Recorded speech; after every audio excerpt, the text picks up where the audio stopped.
What's going on, you guys? My name is Russell and you're watching The Bible Man. If you're new to this channel and like the content I make here, please hit the like button, hit the subscribe button, and turn on all notifications for any future updates here on my channel.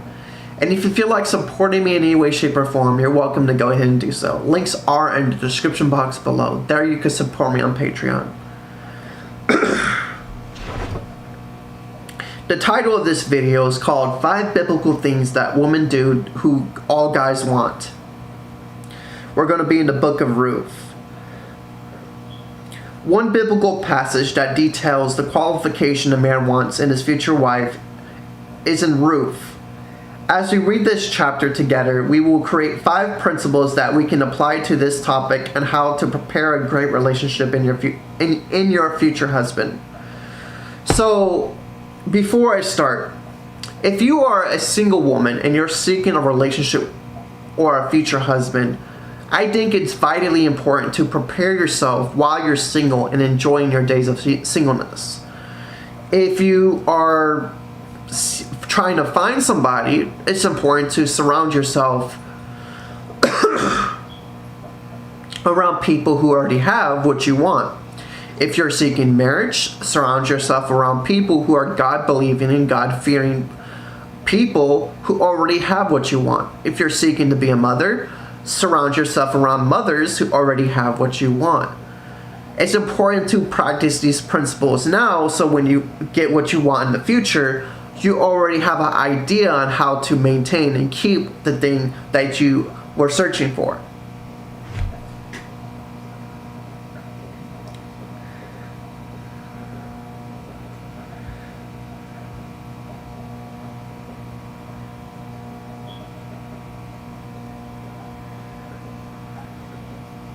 Give me a second. I'm reading through my notes. Therefore,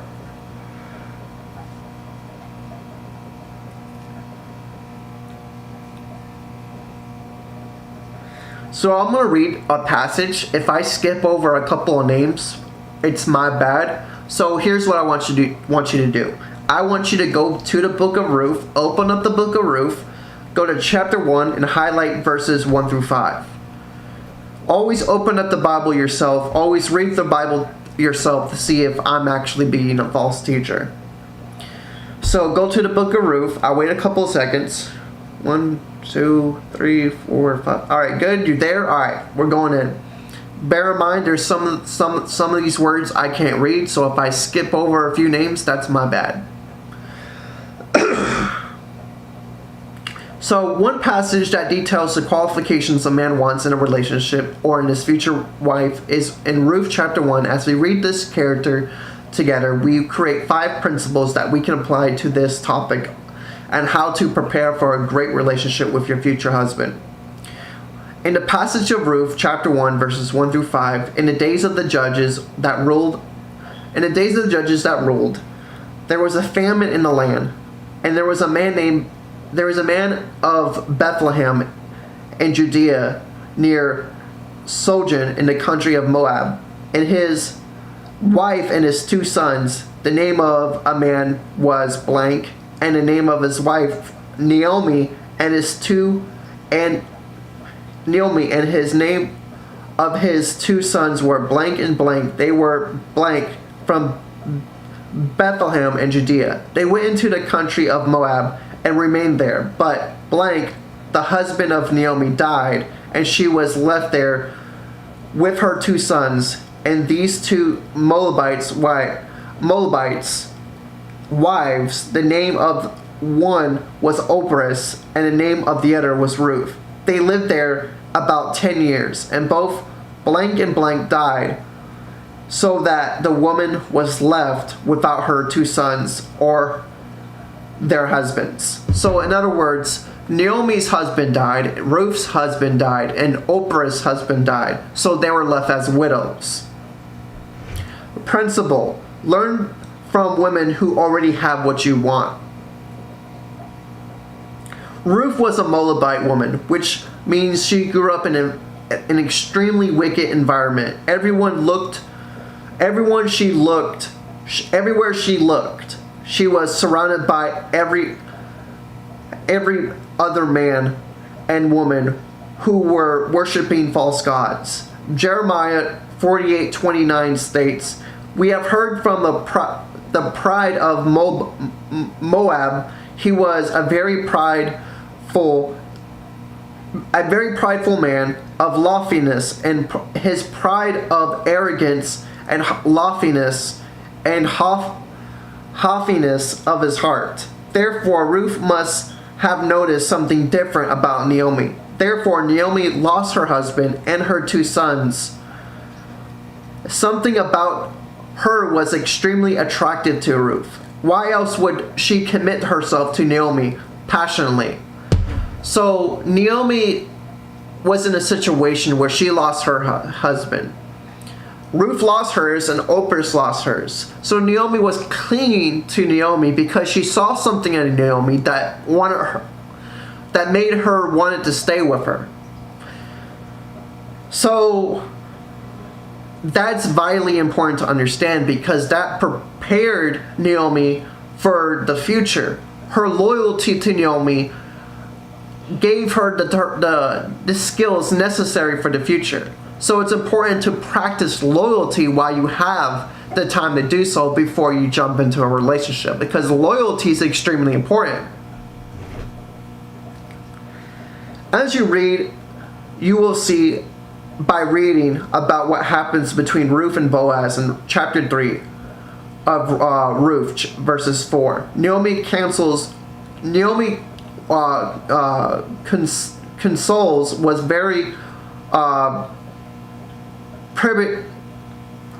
give me a second, my throat's messing up. Naomi's console was very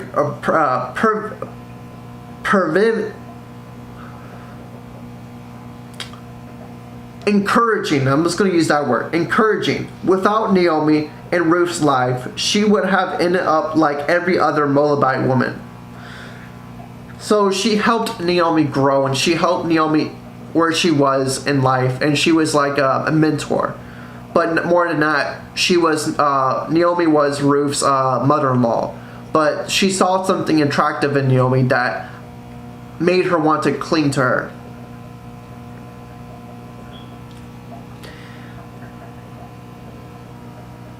Likewise, if you want to avoid ending up like women you see all around you, women who are preaching self-sufficiently while simultaneously crying about their loneliness, and are sleeping around and before marriage, while also wanting to be in a committed relationship with a man, and is sad later in life, and want kids, women who are disrespectful towards men but want a man to cherish them and love them and care about them. Learn from women who already have what you want one day. In other words, let me put this in a better way. Remove the mindset you have about trying to be independent and self-sufficient. Don't put yourself in a mindset where abortion's okay, or don't believe the fairy tale lie, the lie from the pit of hell that you could focus on yourself now and find somebody later. Don't tell yourself the lie from the pit of hell that it's okay if I focus on my career, or I can enjoy the best days of my life now and not feel sad and lonely later in life. If God places a man in your life and a woman in your life, and the man tries to pursue you and the woman's interested in pursuing back, but something happens that pulls it away because of something either one of them decides, because it's about worldly issues, it's not God's fault. It's one of their that's one of their issues that made the relationship fall apart. In other words, don't allow the worldly issues determine if you are ready for a relationship or not. Self-sufficiency, independency, abortion, these are things that are going to hold you back from finding marriage. And these things will also keep you alone and away from having kids or the gift of God that God has for marriage. But I'll read it one more time. Likewise, if you want to avoid ending up like women you see all around you, women who are preaching self-sufficiency and self-sufficiency and being independent, while simultaneously crying about being lonely and loneliness, women who are sleeping around before marriage while also wanting a committed man in their life and marriage, women who have abortions and then become sad later in life that they have no children, women who are disrespectful towards men but want to cherish them, then you need to learn from women who already have what you want and what you want one day. You need to learn to be loyal. You need to learn to surround yourself around people that have what you already have, what you want, and been down that road that you're seeking. You need to learn to be there for your friends that are going through a tough time, going through hard times. You need to learn to be there for them and console them and comfort them in good times and in hard times. Learn to deal with the inner conflict you're dealing with inside yourself. If somebody is sad, learn to approach that person and comfort them and be there for them. Learn to have open communication and learn to have the ability to forgive, forget, and move on and reconcile. The ability to have open communication about open issues and comfort your friends in hard times is a sign that you are ready for marriage. If you are unable to do this now and you're not going to make this a practice at all going down the road, you're not going to ever be ready for a long-term relationship or marriage in the future. Open communication, affection, being empathetic about other people's situations. What that means is putting yourself in other people's shoes and trying to be understanding of their situation and their background and trying to come up with a solution to make them feel better or just understand them and just be a shoulder for them to cry on. These are things we need to work on now and practice now so we may be ready in the future when we find the one God has for us. If you want a godly husband to spend time with a woman who have a godly husband, you want to be a loving mother. Let me back up. If you want a godly husband, spend time with women who have a godly husband. If you want to be a loving mother one day, spend time with mothers right now. If you want to be a Proverbs 31 woman, learn from Proverbs 31 women. Modern women who don't have what you want aren't going to be able to help you or develop you into a godly wife. In other words, if people who are living in the world, modern women specifically, if you're going to them for advice, if you're going to them for counsel, if you're going to them for dating advice or anything of that sort, who don't have a biblical, godly understanding about marriage, you're only going to end up hurting yourself and living a life of loneliness and failure. And you're never going to find a partner or a relationship. Learn to surround yourself around those kinds of people. In passage 2, Ruth chapter 1 verse 6 through 14, she arose with her daughters-in-law and she returned from the country of Moab. She had heard from the fields of Moab that the Lord had visited the people and given them food. So she set out from the place where she was with and her 2 daughters-in-law, and they went on their way and returned to the land of Judea. But Naomi and her mother's house, may the Lord deal kindly with you, as you have dealt with me and the dead with me. The Lord grant you that you may find rest, each of you in the house of each of her husbands. Then she kissed them, and then they left, and their voices wept. And then they said to her, "No, we will return with you and your people. But Naomi said, turn back, my daughters. Why will you go with me? Have I yet sons in my womb? She's saying, have I not yet had sons? Why should you come with me? I don't have any sons for you to marry. I don't have any sons for you to enjoy your life with. Why choose me? Have I yet sons in my womb, and that you may become your husband? Turn back, my daughters. Go your own way, for I am too old to have a husband. This night and should bear sons. Would you therefore, if I were to bear sons this night, would you therefore wait till they were grown? Would you therefore refrain from marrying? No, that's ridiculous. Why would she choose? Why would they choose to marry somebody but wait 19, 20, 25 years to do that? That doesn't...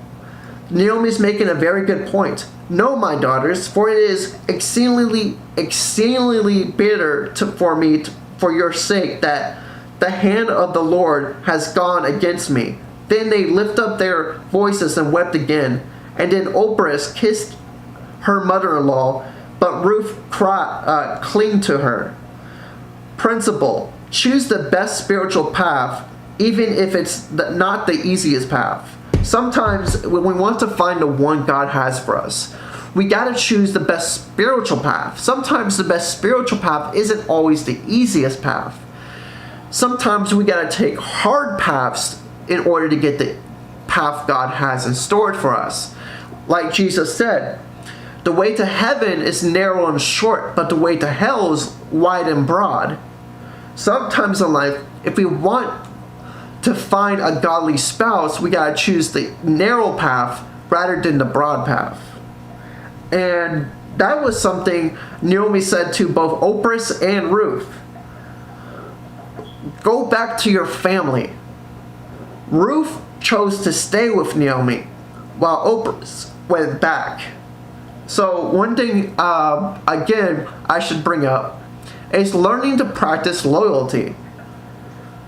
Choose the best spiritual path even when it's not even the easiest path or the best path for you, or not even the earthly path. After all the men in her family died and Naomi decided to return to Bethlehem, she told her daughters-in-law that it would be better for them to stay in Moab, and her warning to her daughters-in-laws were true. It would have been better for her daughters to stay in Moab. It's their nation, it's Moab, they're Moabites. They would have no reason to discriminate or to hurt her. They had family there, they had food, they had rest. What reason would they have to go with Naomi to a foreign land that knows nothing about them? Orpah stayed, and Orpah stayed and Ruth went with Naomi. The warning was true.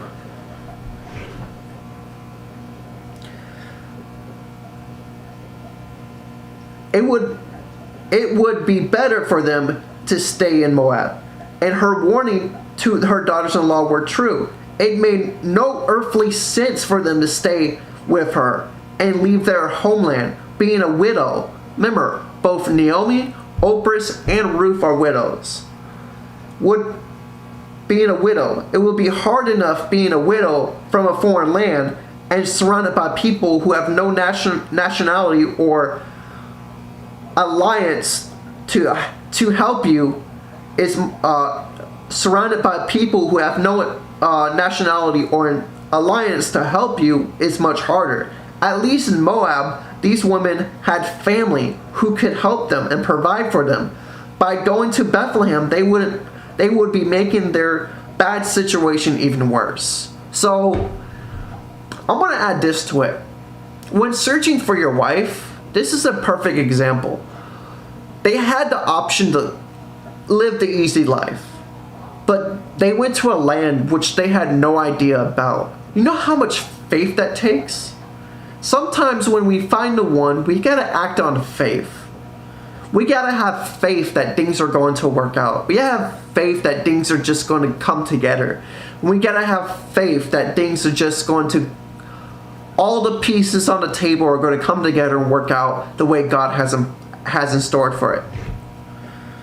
But notice when it says in Ruth chapter 1 verse 14, but Ruth cleaved to her, and Orpah made the wise decision by earthly standards, but Ruth made the right decision by spiritual standards. She left that the goddess nation, the godliest nation, and chose to follow the true one God, the God of Israel. Ruth was making a spiritual decision before she even met Boaz. So another point, learn to make spiritual decisions. Learn to make wise and smart decisions before you find the one. That's very important to understand. Ruth was making good spiritual decisions and good spiritual choices before she even met Boaz. It's not realistic to wait to become godly only once you met a godly man. First off, a godly man will want a woman who's already living like he is in Ruth chapter 2 verses 11 to 12. Secondly, spiritual maturity takes time to develop. If you start choosing the best spiritual path now, even when it's not the easiest path, you will be prepared for a spiritual, healthy and mature marriage one day. Point number 3. Ruth chapter 1 verses 15 to 18. And she said, see, your sister-in-law has gone back to her people and to her gods and returned after your sister-in-law. But Ruth said, do not urge me to leave you or to return from following you. For you I will go, and where you go, I will go, and where you lodge, I will lodge. Your people will be my people, and your God will be my God. Where you die, I will die, and there I will be buried. May the Lord do to me as he do to you also. If anything but death parts from me. And then Naomi said that she was determined. And then Naomi saw that she was determined to go with her, and she said no more.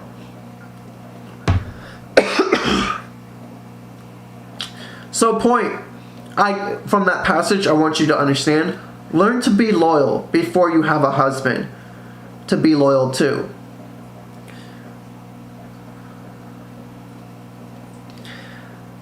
Eventually, Ruth became Boaz's loyal wife. But before she did, she developed her loyalty through others of her life. Loyalty is not something you are born with. Loyalty is something you have to develop.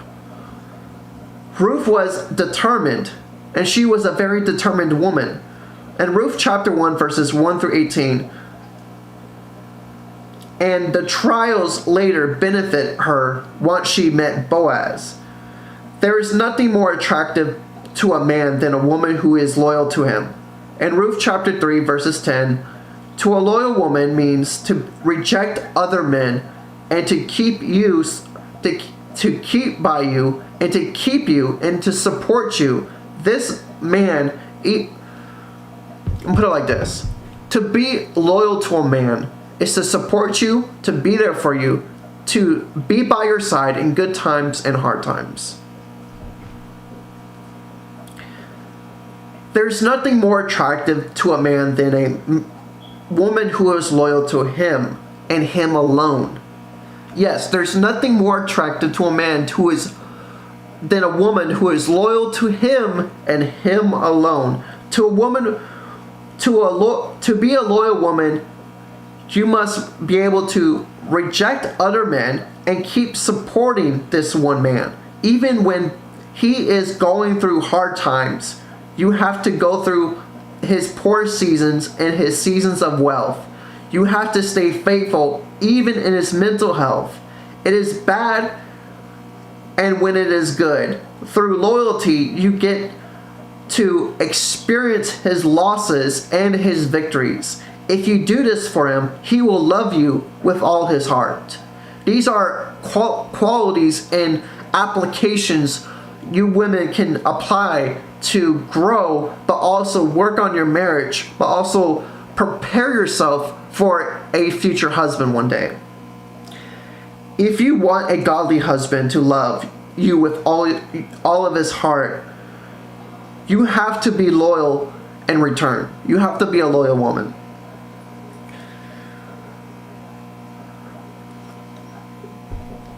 I think that's a very important quality. Sadly, there's not a lot of women in today's age that are loyal. They view men as disposable and replaceable.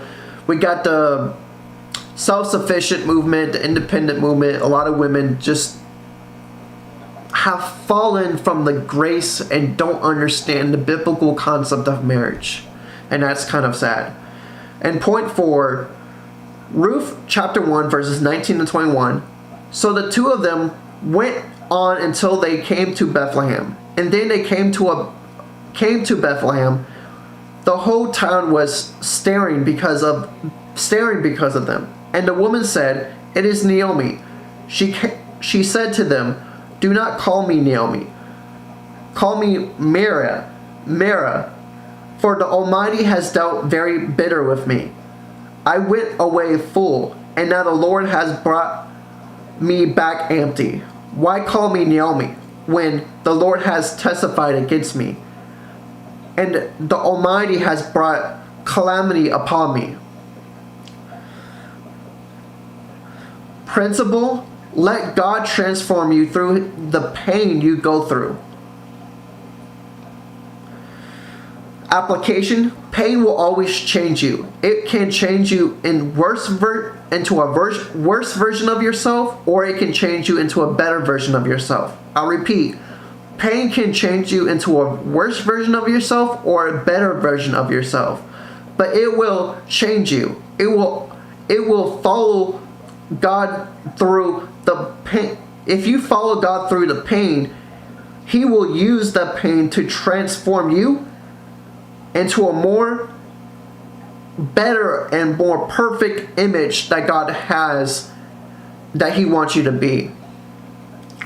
While this passage is talking about Naomi, it is clear that Ruth has gone through immense pain too. She lost her husband and she lost her home, and now she was a stranger to a land without any idea of how she would survive. Like Naomi, Ruth was suffering, but Naomi didn't stay in bitterness or a place forever. Actually, God used the pain to bring her even more joy. And then she had originally lost Ruth. In Ruth chapter 4 verses 14 through 17, likewise, Ruth had gone through something extremely terrible before getting to experience something even better. Pain will change you. How it will change you depends on how you respond to the pain you receive. Will you adapt and grow from the pain, or will you learn from the pain, or will you decide to ignore it and live in guilt and pity from the pain you face? I think that's an important point.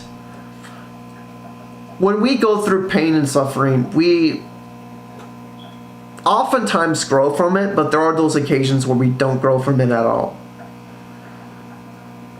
So before I go, I just wanted to let you guys know that this is just part 1. I'm going to try to fit part 2 into the next video. If you want to see the rest of this video, please watch part 2 to this video. I really appreciate it if you did. My name is Russell, and you're watching The Bible Man.